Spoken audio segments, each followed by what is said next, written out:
Hoje vamos estudar um tema muito importante, o grande conflito envolvendo os ataques de Satanás ao santuário de Deus. Este é o programa Adoração, é o seu encontro com a Palavra de Deus.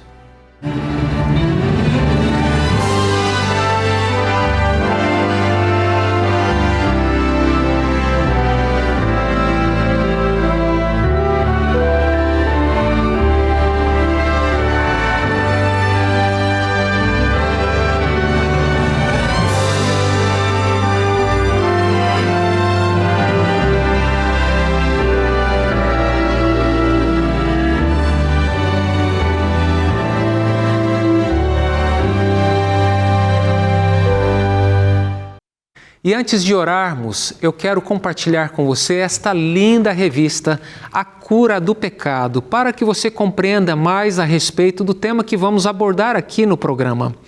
Esta revista é inteiramente grátis, já foi paga pelo projeto Anjos da Esperança e ela aborda este tema maravilhoso. O que é o pecado? Como surgiu este mal? E o que Deus está fazendo para erradicar todo o pecado, a dor e o sofrimento? Esta revista você pode adquiri-la usando o seu WhatsApp. O número é 12 98244 4449. Você vai receber um link através deste número do WhatsApp para preencher um formulário e você vai receber essa revista em sua casa. E agora sim, eu quero convidar você para orar comigo antes de lermos a palavra de Deus. Feche seus olhos. Pai eterno, muito obrigado porque o Senhor nos ouve e muito obrigado por Tua palavra. E agora rogamos, Pai, que Teu Santo Espírito nos dê entendimento para que possamos compreender a Tua palavra e que sejamos fortalecidos na fé e na esperança, em nome de Jesus. Amém. Já está pronto, preparado? Está com a sua Bíblia na mão? Eu peço que você abra a sua Bíblia no Evangelho de João, capítulo 8, verso 44. Aqui temos um texto importante. Eu vou ler a segunda parte do texto. Aqui Jesus fala a respeito de Satanás. E Jesus também nos revela uma arma poderosa que Satanás usa. Ele usa desde o princípio e continua usando esta arma hoje. Aqui Jesus diz a respeito dele: ele, Satanás, foi assassino desde o princípio e jamais se firmou na verdade, porque nele não há verdade. Quando ele profere mentira, fala do que lhe é próprio, porque é mentiroso e pai da mentira. Observe, Jesus diz que ele não se firmou na verdade. Desde o princípio, ele não se firmou na verdade. Ele não gosta da verdade. Ele usa a mentira, o engano e a sedução para nos desviar dos caminhos de Deus. Portanto, nessa guerra espiritual, essa é uma guerra epistemológica, vamos assim dizer. É uma palavra diferente, difícil, mas eu vou explicar para você. É uma guerra que envolve o conhecimento, é uma guerra de informação. E Satanás, ele usa todos os recursos, todos os artifícios para nos enganar, e nós precisamos nos apoderar da palavra de Deus, que é um guia seguro, que nos traz também orientações preciosas a respeito da verdade. Nessa guerra espiritual eu quero falar algo a respeito do que aconteceu no início, mas antes eu tenho um outro texto para compartilhar com você. Está no livro do profeta Ezequiel, capítulo 8, versículo 16. Neste texto, Ezequiel ele fala a respeito de uma visão que ele teve. Ele foi conduzido em visão ao templo, ao santuário. E ali em visão ele vê coisas horríveis acontecendo no santuário. Como que o ser humano, o povo de Deus, havia se afastado dos caminhos do Senhor. Lá no santuário, homens que deveriam guardar, proteger o santuário, sacerdotes, estavam envolvidos em idolatria. Coisas repugnantes aos olhos de Deus estavam acontecendo no santuário. E no verso 16, infelizmente, nós temos aqui o relato de que haviam 25 homens prostrados adorando ao sol. E aqui o texto diz assim, vou ler para você, Ezequiel capítulo 8, versículo 16. Levou-me para o átrio de dentro da casa do Senhor, E eis que ali, junto à entrada do templo do Senhor, entre o pórtico e o altar, estavam cerca de 25 homens, de costas para o templo do Senhor e com o rosto voltado para o leste. Adoravam o sol, virados para o leste. Deve ter sido uma tristeza para o coração de Deus ver essa situação, o povo dele, o povo escolhido do Senhor, voltado para o sol, adorando a criatura, aquilo que Deus criou, ao invés de adorar o Criador. Sabe, aqui temos uma evidência de que Satanás ele alcançou o seu objetivo de profanar o santuário terrestre, onde Deus havia escolhido esse lugar, esse ambiente para habitar. E é interessante porque a glória de Deus ali se manifesta para julgar Israel por seus pecados. Mas esta profanação do santuário, ela começou em um tempo muito antes. Ainda lá no céu, havia um anjo poderoso. Esse anjo é descrito aqui em Ezequiel como anjo cobridor. E vamos ler esse texto, Ezequiel capítulo 28. Ezequiel capítulo 28, a partir do verso 13. Olha só o que diz o texto da palavra de Deus, falando a respeito deste anjo poderoso. E observe a linguagem profética que é usada e as alusões que são feitas ao Éden. Olha só o que diz o texto bíblico. Você estava no Éden, jardim de Deus, e se cobria de todas as pedras preciosas, sárdio, topázio, diamante, berilo, ônix, jaspe, safira, carbúnculo e esmeralda. Os seus engastes e ornamentos eram feitos de ouro e foram preparados no dia em que você foi criado. Você era querubim da guarda, que foi ungido, eu o estabeleci. Você permanecia no Monte Santo de Deus e andava no meio das pedras brilhantes. Você era perfeito nos seus caminhos, desde o dia em que foi criado até que se achou iniquidade em você. Na multiplicação do seu comércio, você se encheu de violência e pecou. Por isso, ó querubim da guarda, eu o profanei e lancei fora do monte de Deus, e o expulsei do meio das pedras brilhantes. Verso 17. Você ficou orgulhoso por causa da sua formosura, corrompeu a sua sabedoria por causa do seu resplendor. Por isso eu lancei por terra e o coloquei diante dos reis para que o contemplem. Eu quero destacar aqui para você alguns pontos importantes do que lemos.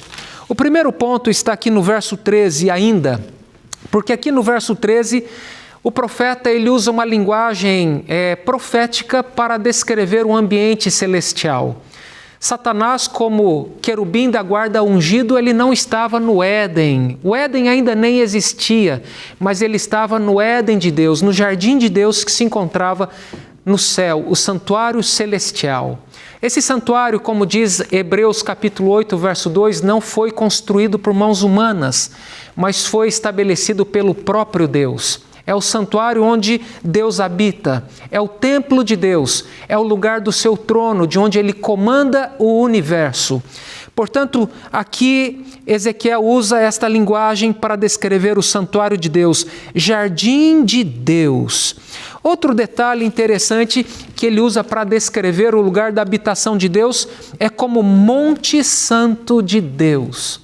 E ali Satanás ele usa de comércio. Observe a palavra aqui empregada é a palavra hebraica reculá, que significa comércio, mas ela traz uma ideia mais profunda. Não é apenas trazer e levar mercadoria. Na verdade, a mercadoria de Satanás é a mentira, é o engano.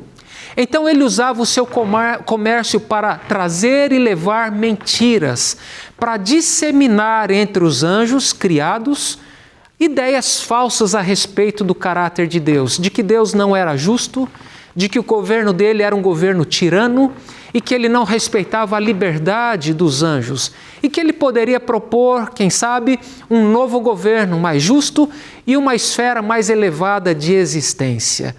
É óbvio que Lúcifer, nesse momento, ele não se revelou como um inimigo, como um ser hostil.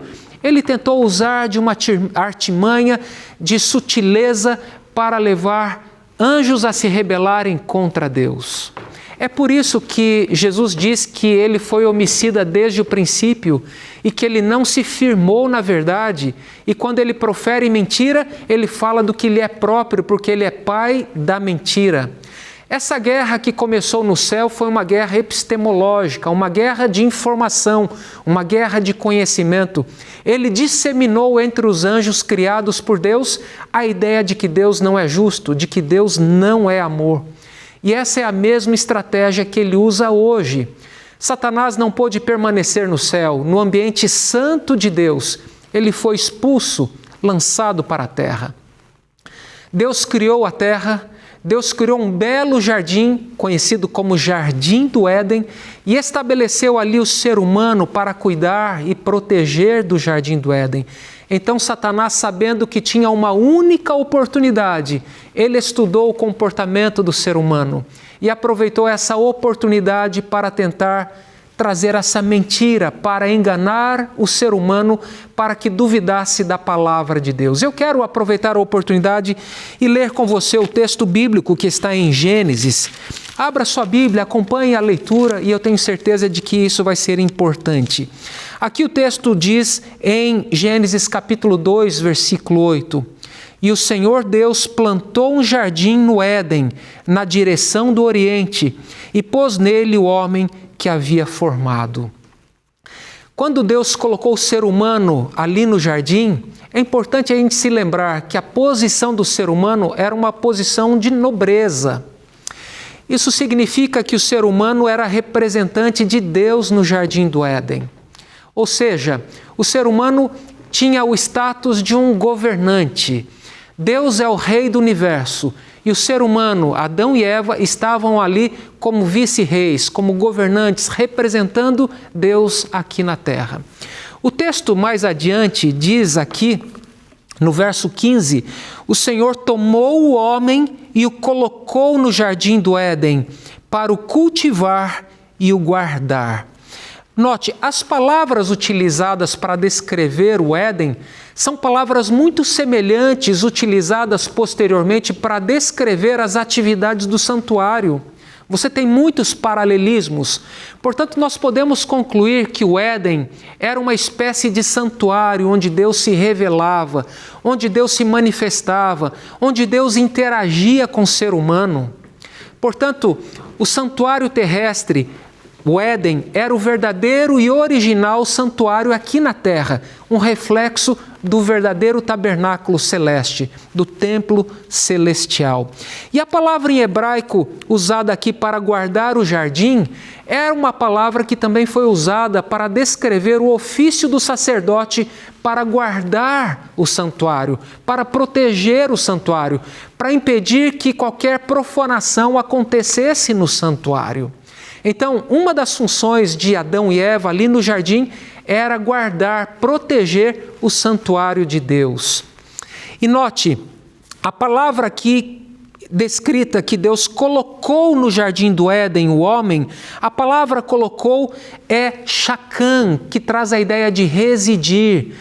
É o mesmo conceito usado em Êxodo capítulo 25, verso 8, quando Deus disse assim para Moisés: me faça um santuário para que eu habite no meio de vocês. Então, Deus colocou o ser humano para habitar no Éden, naquele santuário, onde seria o lugar da manifestação de Deus para o ser humano interagir com Deus.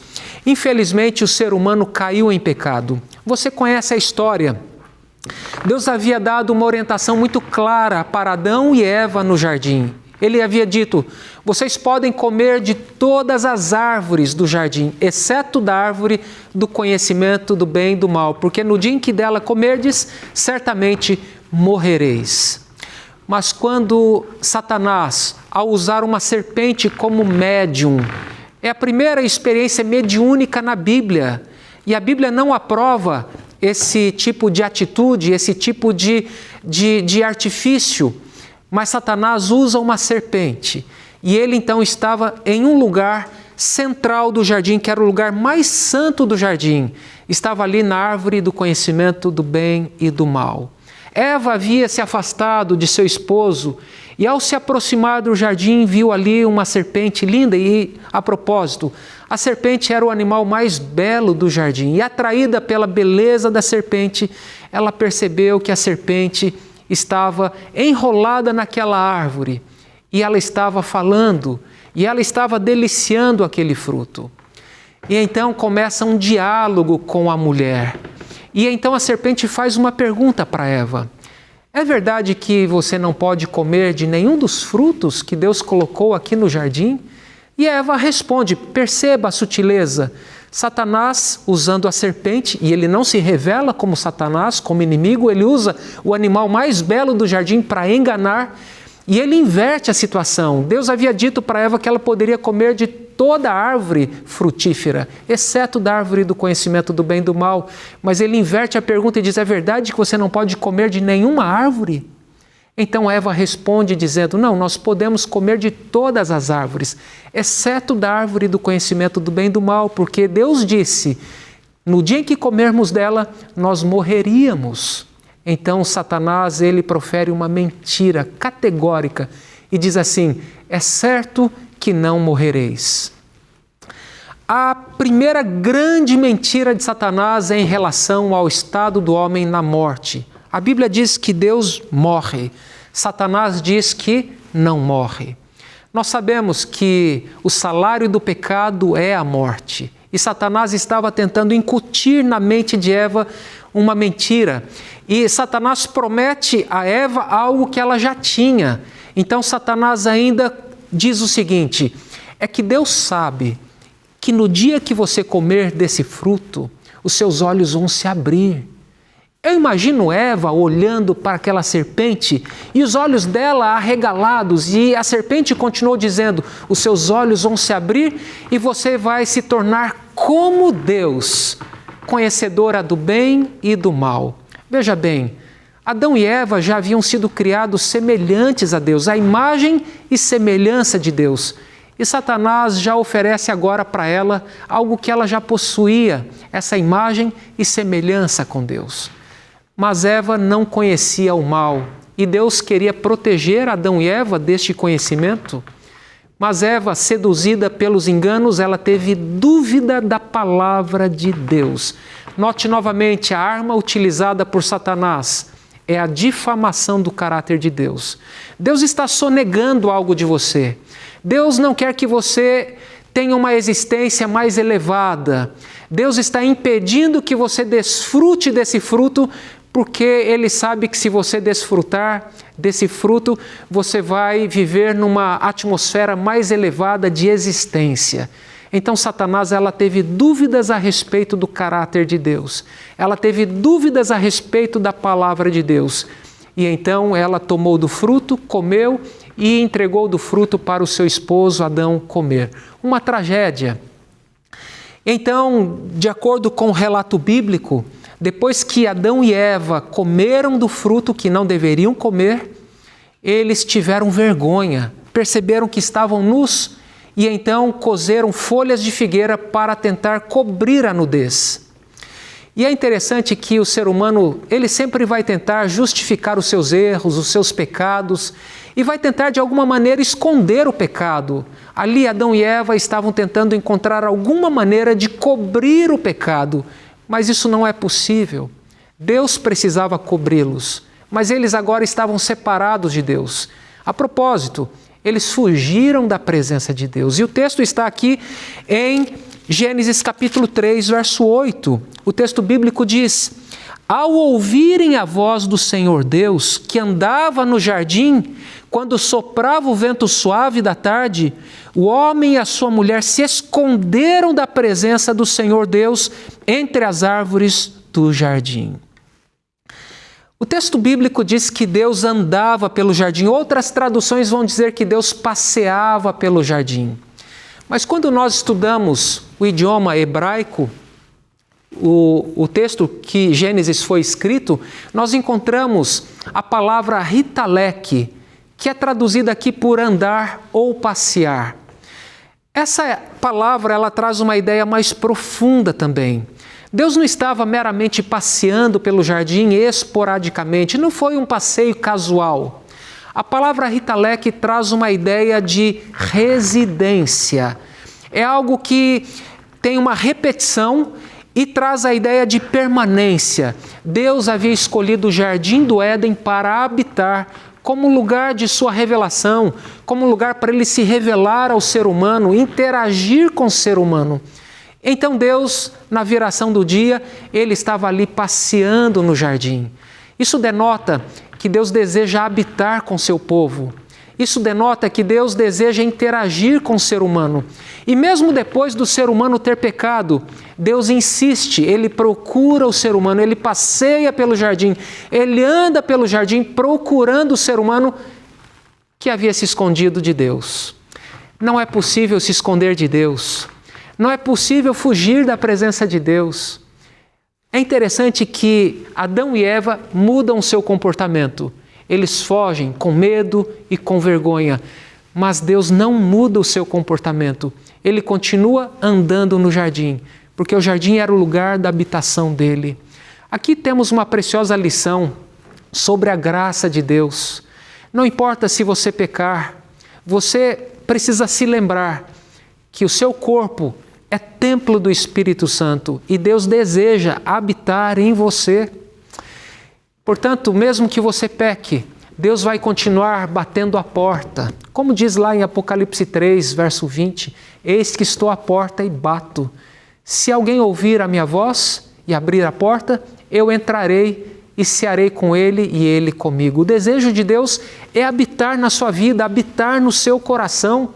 Portanto, aqui temos uma preciosa lição de graça. Deus procura o ser humano, vai atrás do ser humano e pergunta: o que você fez? Por que você se escondeu? Óbvio que Deus já sabia, mas Deus queria conduzir o ser humano ao arrependimento. Então Deus traz ali uma maldição sobre a serpente, que é símbolo de Satanás. E também faz agora uma promessa para Adão e Eva, dizendo que o filho da mulher, o descendente, o prometido, o Messias, esmagaria a cabeça da serpente. Olha que promessa linda! Deus colocaria uma inimizade sobrenatural entre a mulher e a serpente. Portanto, essa guerra, ela se estendeu para a terra. Satanás profanou o lugar santíssimo aqui do Jardim do Éden. Agora tem um detalhe interessante: Adão falhou em guardar o jardim. Ele permitiu que Satanás profanasse o lugar mais santo do Jardim do Éden. E, consequentemente, Adão e Eva foram expulsos do jardim. Não puderam mais permanecer dentro do jardim. E nós lemos aqui em Gênesis capítulo 3, verso 24, o seguinte: e depois de lançar fora o homem, Deus colocou querubins a leste do jardim do Éden e uma espada flamejante que se movia em todas as direções para guardar o caminho da árvore da vida. Temos aqui preciosas lições importantes. Em primeiro lugar, Deus colocou querubins a leste do jardim do Éden. Querubim é aquele que guarda o lugar mais sagrado do santuário celestial. Querubim colocado ali à porta do Éden era uma evidência de que agora a porta do jardim era o santuário onde Deus continuaria se revelando ao ser humano.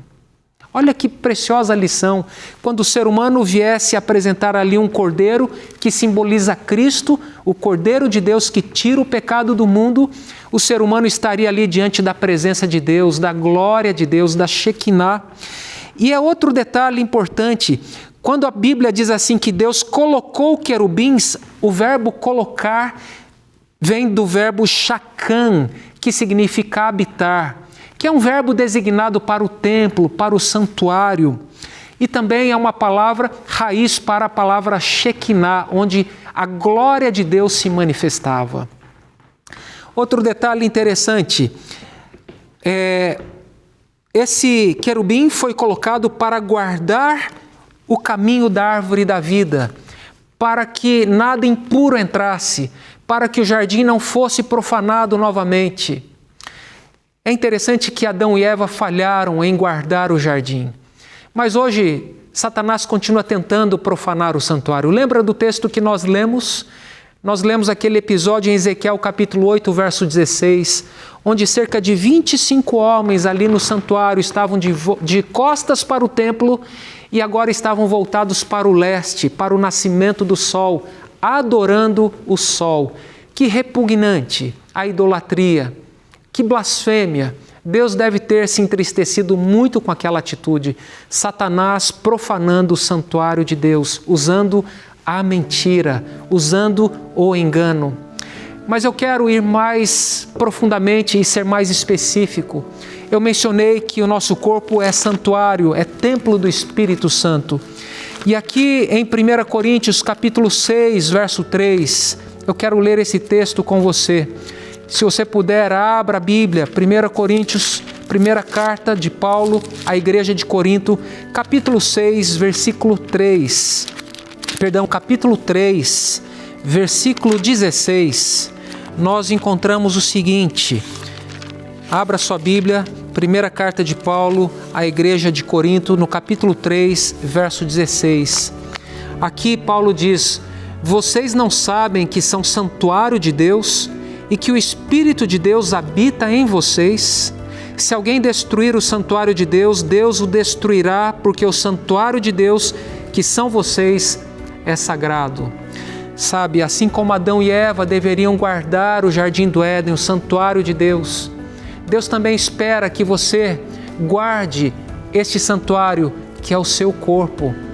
Semelhante ao santuário, o corpo ele representa, através da sua estrutura, o corpo como pátio, o coração representando as emoções, os desejos, o lugar santo, mas a mente é o lugar mais sagrado.